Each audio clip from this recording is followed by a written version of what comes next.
Not everyone is lucky enough to have neighbors who don't make noise or cause irritation. Finding common ground with those living nearby can sometimes be very difficult, but you can consider yourself fortunate because you've never lived next to Pazuzu Algarad.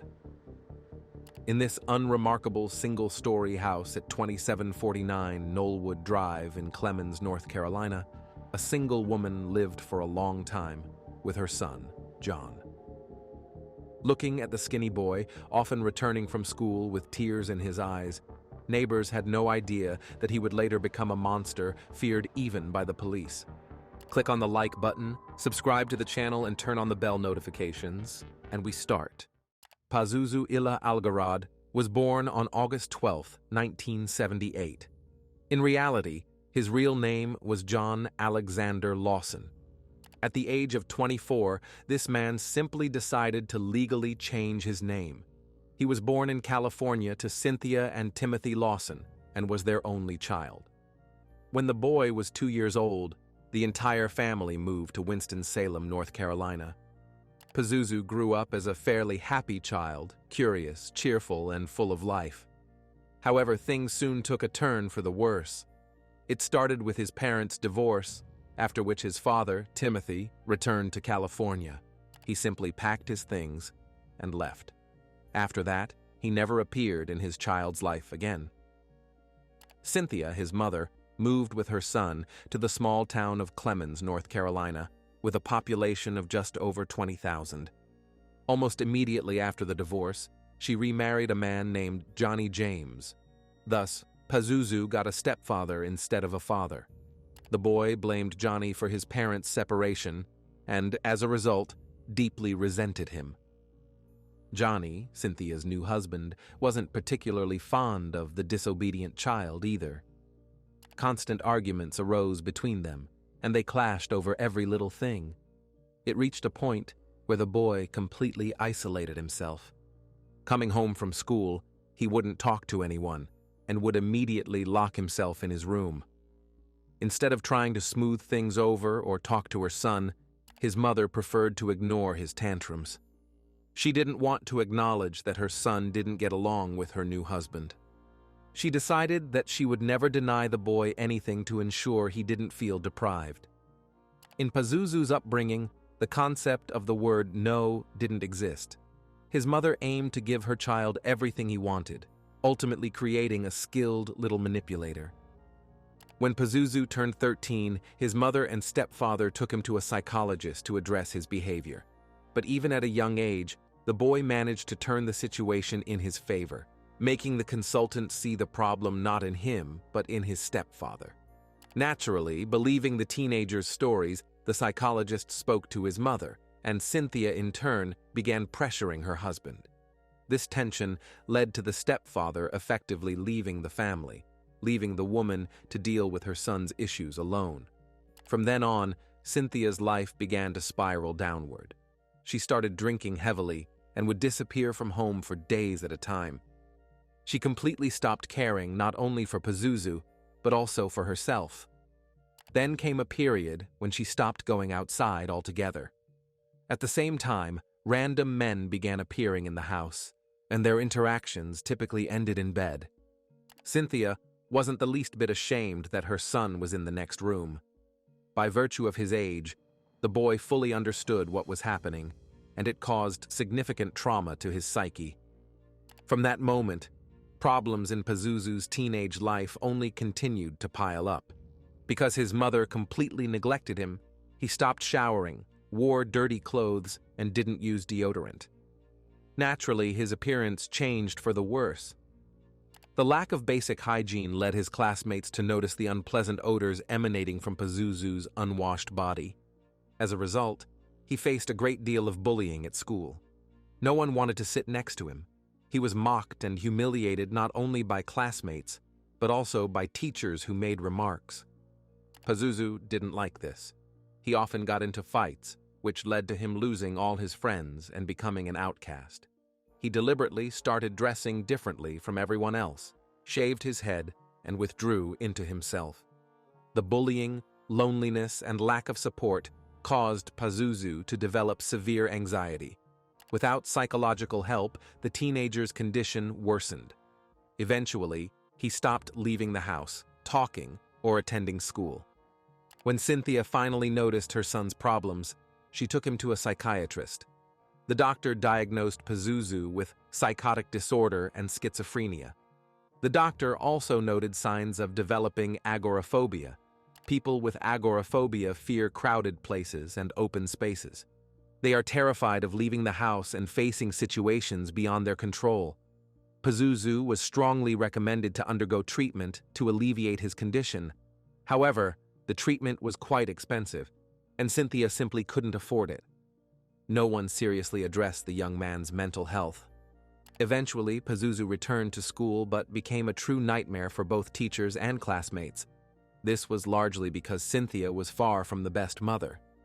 Not only did she fail to raise her son properly, but she did everything to ruin his life completely.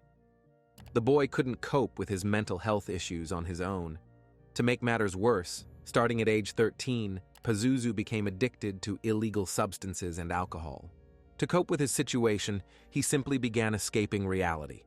Worst of all, Cynthia enabled this behavior. She bought her son beer just to keep him from getting on her nerves. At 13, he drank about 12 cans of beer almost every day.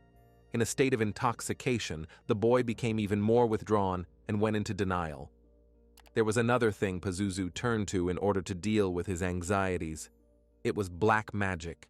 From early childhood, the boy was obsessed with horror movies, A Nightmare on Elm Street, Friday the 13th, The Evil Dead, Hellraiser, and others. Not just on Halloween, but throughout the year, Pazuzu dressed up as characters from these films and scared neighbors, appearing before them as a vampire or werewolf. From age 13, Pazuzu began studying black magic and witchcraft. At some point, he genuinely believed he possessed supernatural powers. He told his classmates he could move objects with his mind, control the weather, and curse people he didn't like. Naturally, his stories only gave other students more reasons to mock him. No one believed him. Pazuzu, however, took it very seriously. He read books about magic, learning how to cast spells on people, control their minds, and exert influence. The teenager began performing rituals, making animal sacrifices to dark forces. He even tried drinking blood to connect with the darker side of reality. Soon, Pazuzu became the talk of the town. The community he grew up in was deeply religious. A teenager who dressed as monsters, was obsessed with black magic, and killed animals provoked condemnation and outrage among upright Christians. Everyone was horrified, which only worsened his mental health issues. By the age of 14, Pazuzu dropped out of school entirely. His agoraphobia attacks became so severe that he literally couldn't leave the house. He hid from the world in his own room and tried not to leave it unless necessary. Over the next few years, the teenager withdrew completely. All he did was drink, take illegal drugs, and occasionally the medications prescribed by his psychiatrist.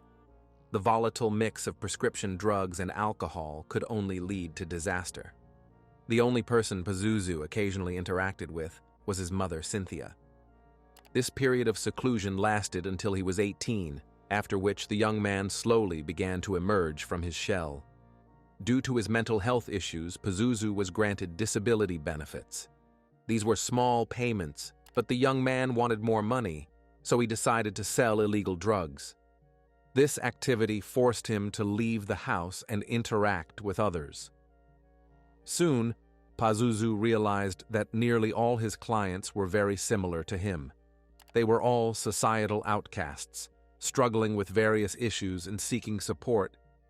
The young man got along well with such people, which gave him confidence. Pazuzu finally felt he had found the people he was looking for. This realization prompted him to legally change his name.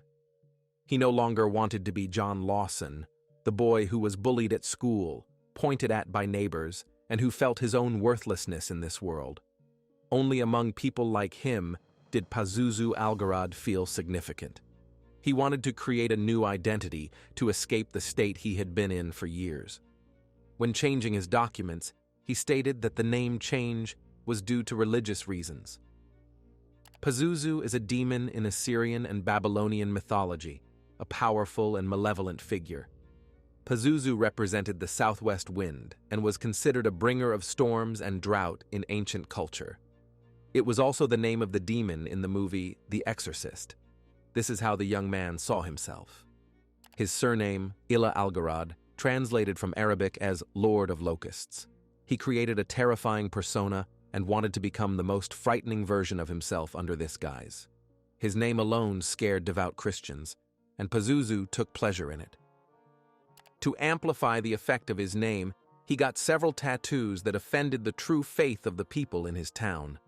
For example, he tattooed Lucifer and the number 666, a special number mentioned in the Bible, associated with the beast of the apocalypse. He enjoyed it when people looked at his tattoos with disapproval, crossed to the other side of the street, or openly feared him. This reaction intensified because Pazuzu completely stopped caring about personal hygiene. He didn't shower, brush his teeth, or bathe. Or rather, he did so once a year. In Algarad's opinion, washing stripped the body of its natural protection against diseases and infections. And where have you ever seen a clean, rosy-cheeked demon? Pazuzu also filed his teeth into sharp fangs. He had loved vampires since childhood and wanted to emulate them in every way. Moreover, sharp fangs made it easier to bite animals to drink their blood, and possibly even people. He filed his teeth while under the influence of illegal drugs, so he didn't feel pain. The pain came later. Algarad also split his tongue down the middle, making it resemble a snake's.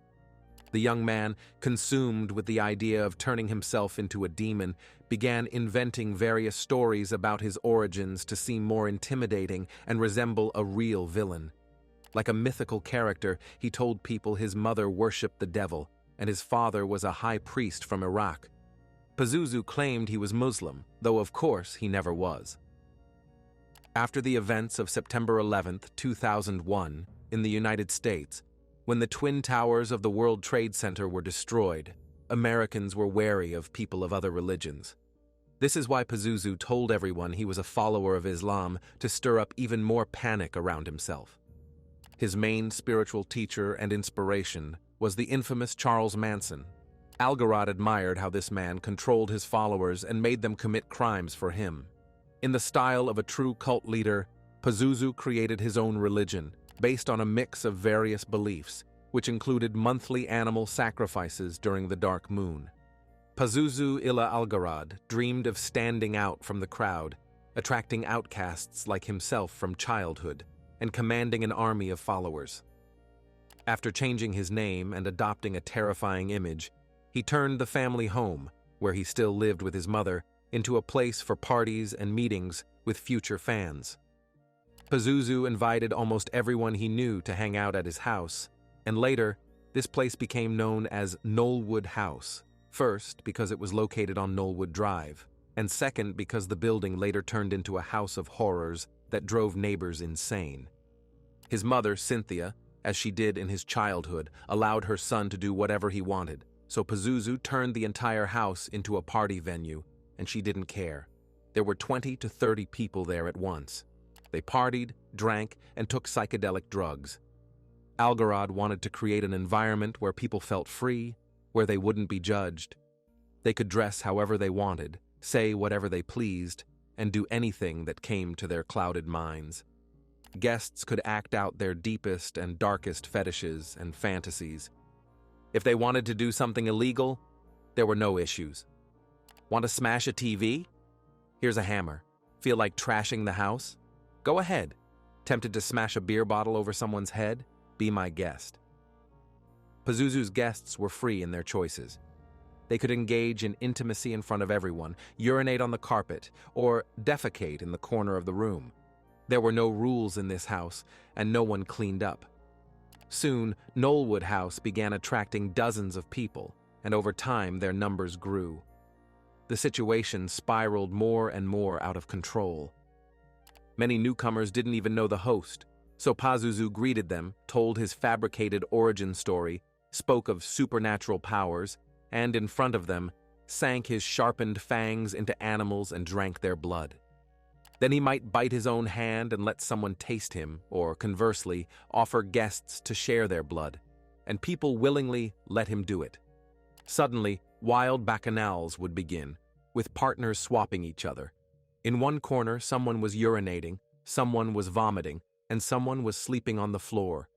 Gradually, the house began to fall apart because no one cared for it, no one cleaned, and no one made repairs. Visitors literally trashed the place. The walls were smeared with blood, covered in pentagrams, inverted crosses, and images of the devil. Everything was damp and moldy. Human feces reeked in the corners, carpets and sofas were wet with urine. The space was filled with an indescribable stench of filth. Besides people, 5 dogs lived in the house, also defecating everywhere. Rats, larvae, flies, all were permanent residents of Nullwood House. The carcasses of dead animals, which no one ever thought to clean up, littered both the inside and outside of the house. A dead cat hung from a tree in the backyard. The entire facade was covered in graffiti, and signs reading, "No entry" and "Gang members not allowed" were nailed to the fence. It was clear to anyone that no sane person could stay in the house for even a minute, so it's easy to understand what kind of people spent their free time at Nullwood House. 24 hours a day, black metal music blared at full volume in Pazuzu's house. Neighbors suffered from the constant noise and stench spreading across the street and kept their windows closed. However, none of them dared to call the police and report the disturbances. First, people were genuinely afraid of Algarad. Some believed he had powers and could cause harm, while others simply didn't want to deal with an unhinged neighbor. It was unclear what his disturbed mind was capable of.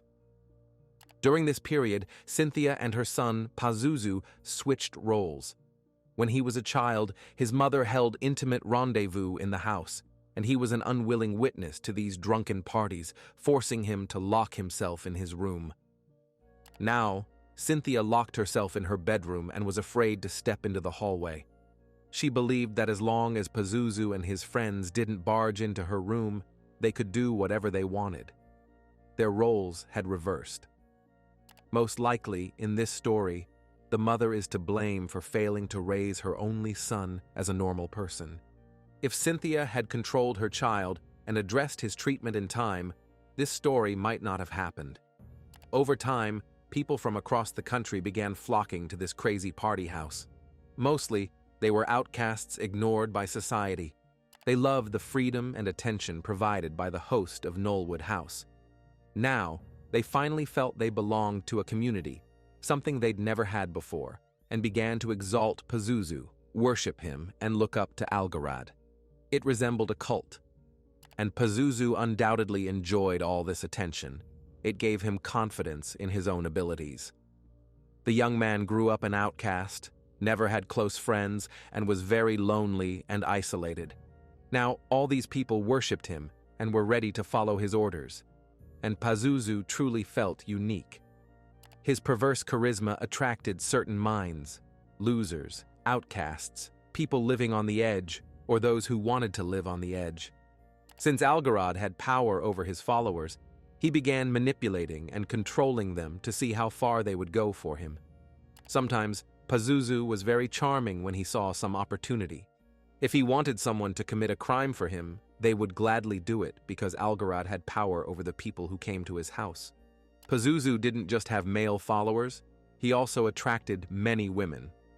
By then, Algarad was over 30, while his admirers were barely out of their late teens, aged 18 to 20. The girls were much younger, far more vulnerable and naive, making them easy to manipulate.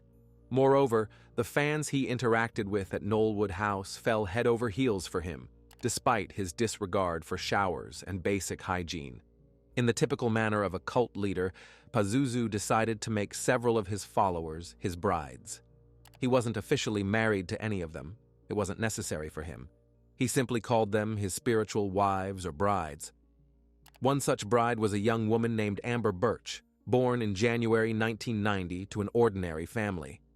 Amber had a happy childhood, excelled in school, and her greatest passion was horses, which her family owned. She often rode with friends and spent time in nature. In 2008, Birch graduated high school, and that's when she first met Pazuzu Algarad. She was 18 and he was 30. A relationship developed between them, and Amber changed literally overnight. She stopped caring about herself, stopped showering, tried illegal drugs for the first time, and began drinking alcohol. She even turned her teeth into fangs, as Pizuzu had done.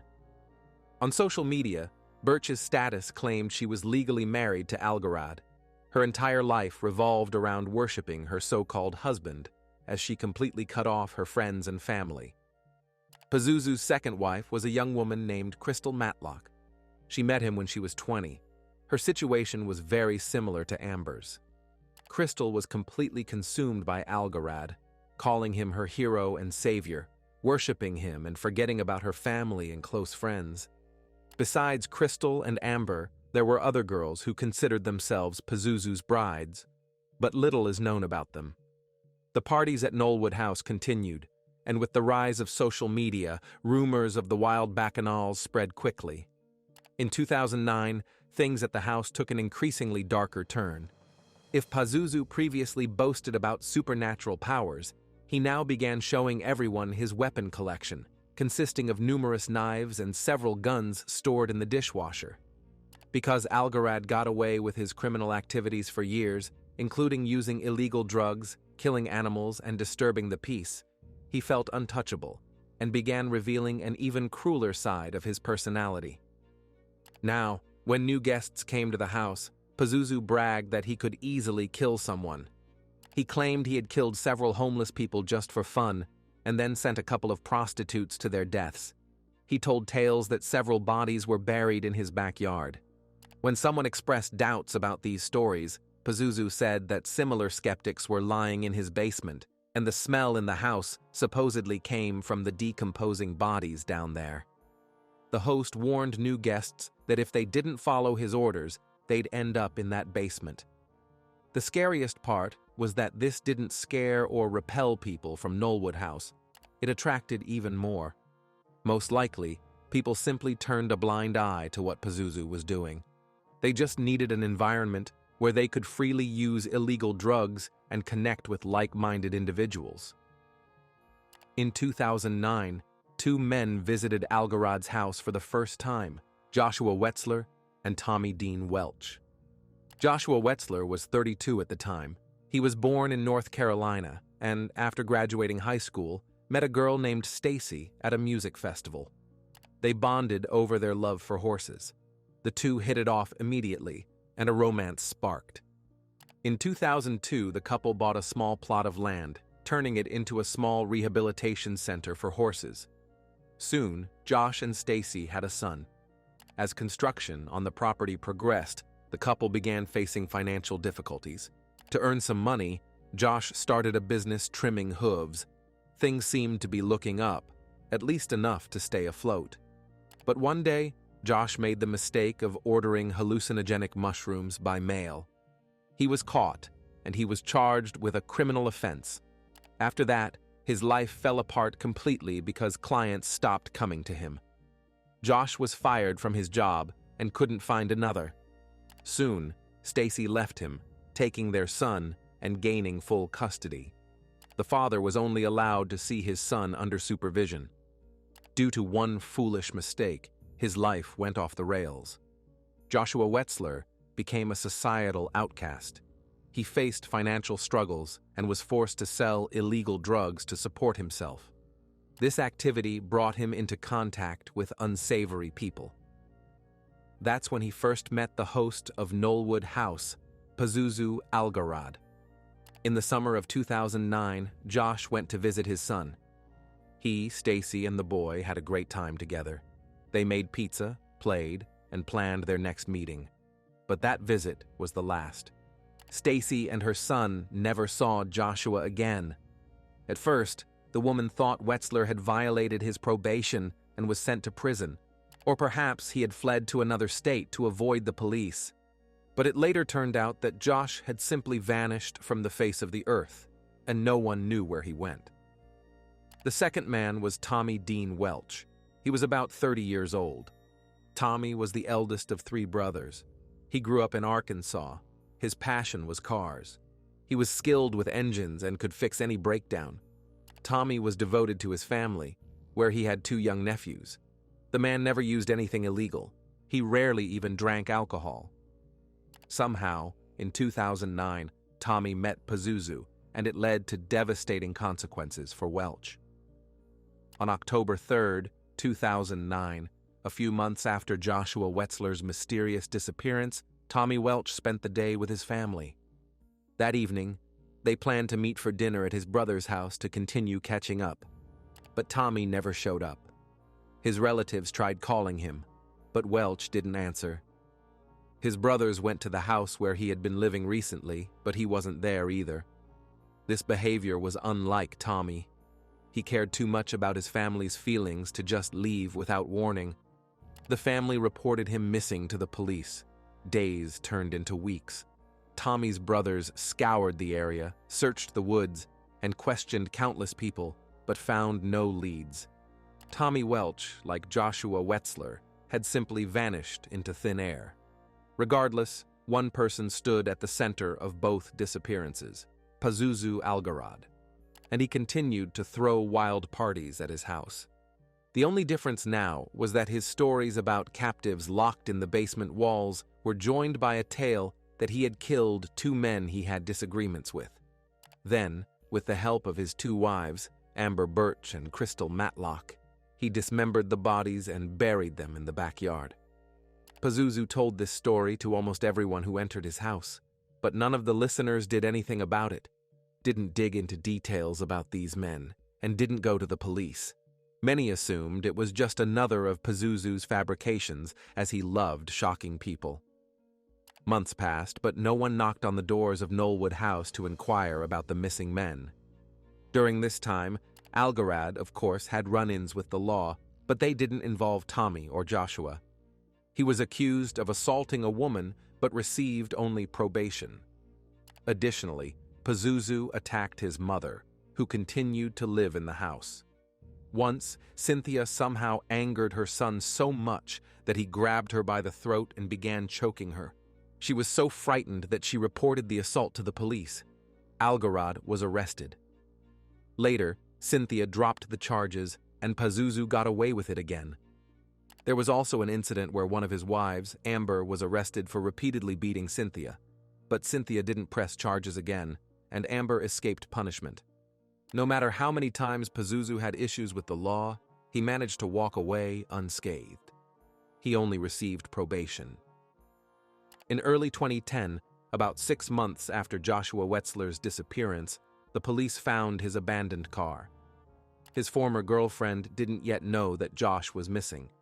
She thought Wetzler was on the run, but she increasingly heard rumors that the father of her child was dead and someone named Algarad was to blame.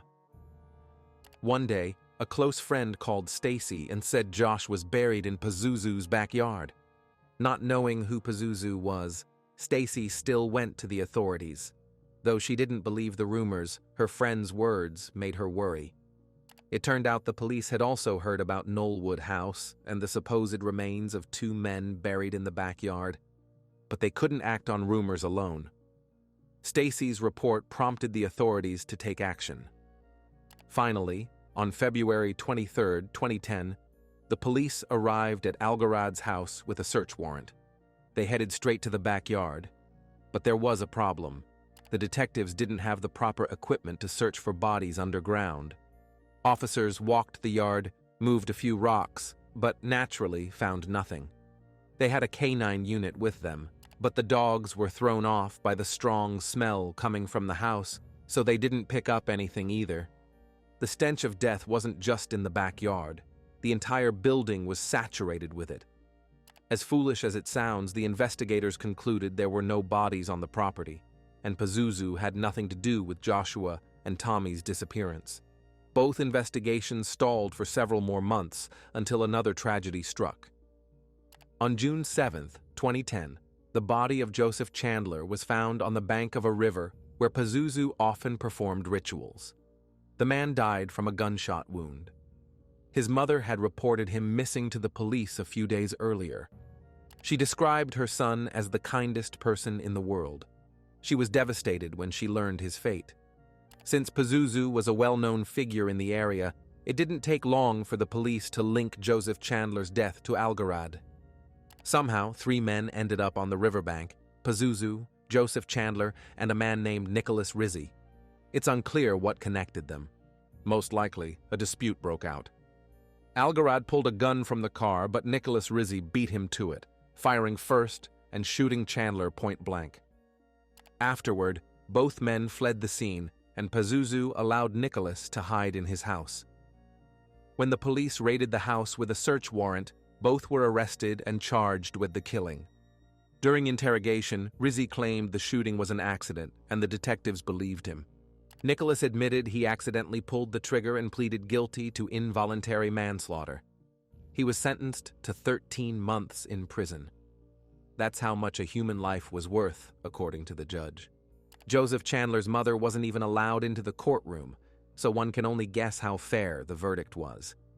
It's safe to say there was no justice in the Chandler case. For some reason, the detectives immediately believed it was an accident and didn't investigate further.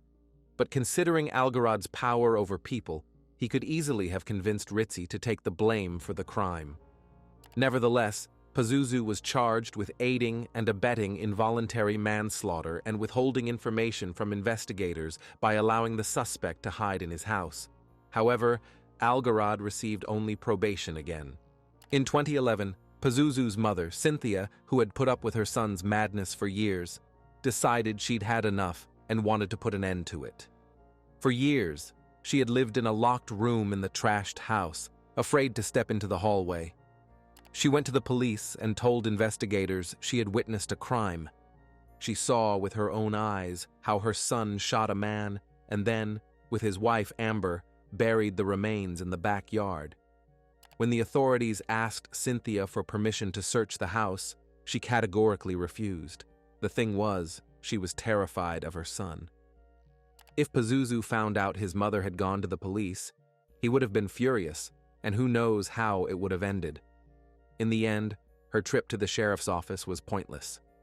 The detectives recorded Cynthia's statement, and that was it. They didn't try to obtain a search warrant on their own, didn't question Algarad, and took no action whatsoever. 3 more years passed. Pazuzu continued to live by his own rules, or rather the complete lack thereof, and ruin the lives of those around him. He still bragged to everyone that he had killed several people. Those crimes went unpunished. Neighbors feared Algarad, his own mother feared him, and it seems even the police feared him. How else to explain their inaction for so many years? However, one person wasn't intimidated by the grim image of the self-proclaimed demon. Long ago, before Pazuzu truly lost his mind and began going insane, he had a friend. Perhaps this was the only person who managed to resist Algarad's negative influence. His name was Matt Flowers. Matt realized that if he stayed any longer, he wouldn't escape the pit he and Pazuzu were digging for themselves. Flowers wasn't going to let illegal drugs ruin his life. So he mustered his willpower and joined the U.S. Army, later serving in Iraq for a long time. In October 2014, when Matt was back home, he started hearing rumors that his former friend had gone so far as to kill people and bury them in his backyard. Flowers, now a veteran, wasn't going to turn a blind eye to such lawlessness. He went to the police and asked them to investigate what was happening at Nullwood House. Surprisingly, this time, the police took the report seriously and finally decided to do their job. Detectives obtained a search warrant, experts brought all the necessary equipment, and 5 years after the disappearance of the 2 men, 2 shallow graves were found in Pazuzu's backyard. The skeletal remains were later identified as those of the missing Joshua Wetzler and Tommy Welch. If the police had shown some diligence the first time, they would have found the remains sooner. And then, perhaps, Joseph Chandler would still be alive. The most horrific part is that Pazuzu never hid what was buried in his garden. Algarad was finally arrested along with his 2 wives, Amber Birch and Crystal Matlock. After the arrest, Detectives thoroughly searched the house. Photos of the interior of Nullwood House made it to the media. The public was shocked by the horror taking place in the house. Garbage was everywhere, furniture was broken, and walls were smeared with blood and covered in spray-painted graffiti. Fortunately, the photos couldn't convey the stench that filled the house and its surroundings. During the investigation, detectives had to interview countless people who visited Pazuzu's house, but they never fully figured out how Josh and Tommy ended up at Nullwood House. Algarad and his wives said almost nothing. In the summer of 2009, Pazuzu got into an argument with Josh Wetzler, pulled out a gun, and shot his rival 7 times in the head and torso. Then he dragged the body to the basement to dismember it. With the help of the 2 women, Amber and Crystal, he buried the remains in a shallow pit in his backyard. The reason for their argument couldn't be determined. After the killing, Pazuzu took a blood-soaked bandana from Josh and wore it. He even appeared in that bandana in an adult home video. This served as another piece of evidence against him. In October 2009, Tommy Welch was sitting on a couch in Pazuzu's house. He was sent to the afterlife with a shot to the back of the head. The men had also argued beforehand. However, this time, it wasn't Algarad who fired the shot, but his wife, Amber. Tommy met the same fate as Wetzler. It remains a mystery how Tommy and Pizuzu met. Welch didn't use illegal drugs, didn't suffer from depression, and wasn't an outcast. How did a man who spent the day with his family end up at Nullwood House? His relatives never found out. Pazuzu Algarad and Amber Birch were charged with intentional murder. Crystal Matlock was charged with aiding and abetting. All 3 were behind bars awaiting trial. However, the dark worshipper never faced trial. Early in the morning on October 28, 2015, 36-year-old Pazuzu Algarad was found dead in his cell at the Central Prison of North Carolina. His death was ruled a suicide.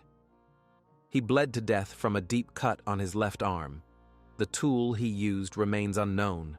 Some speculated he bit his own arm with his sharpened teeth. Others suggested prison staff allowed or even helped him take his life. But these are only unconfirmed rumors, as the autopsy couldn't determine the exact cause of death.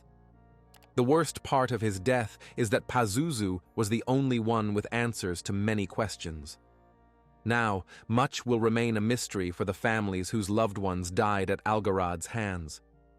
The mother of one victim said the dark worshipper cowardly escaped, unwilling to take responsibility for his actions. She hoped he was burning in hell. Later, in an interview, Cynthia James, Pazuzu's mother, said her son was by no means an angel, but he wasn't a bad person or what people called him. Amber and Crystal also didn't face trial, having fully admitted their guilt. In March 2017, Amber Birch was sentenced to a minimum of 30 years in prison. Crystal Matlock received 3 years for aiding and abetting. Pazuzu Algarad's house was deemed unfit for habitation. Nullwood House, which had become a haven for a crowd of outcasts, was demolished on April 24, 2015. The lot was put up for sale. Neighbors were overjoyed that the self-proclaimed devil would never return to their street. If you have finished watching, you are a real fan of true crime. Subscribe to the channel, turn on the bell notifications, and put the like. See you in the next video.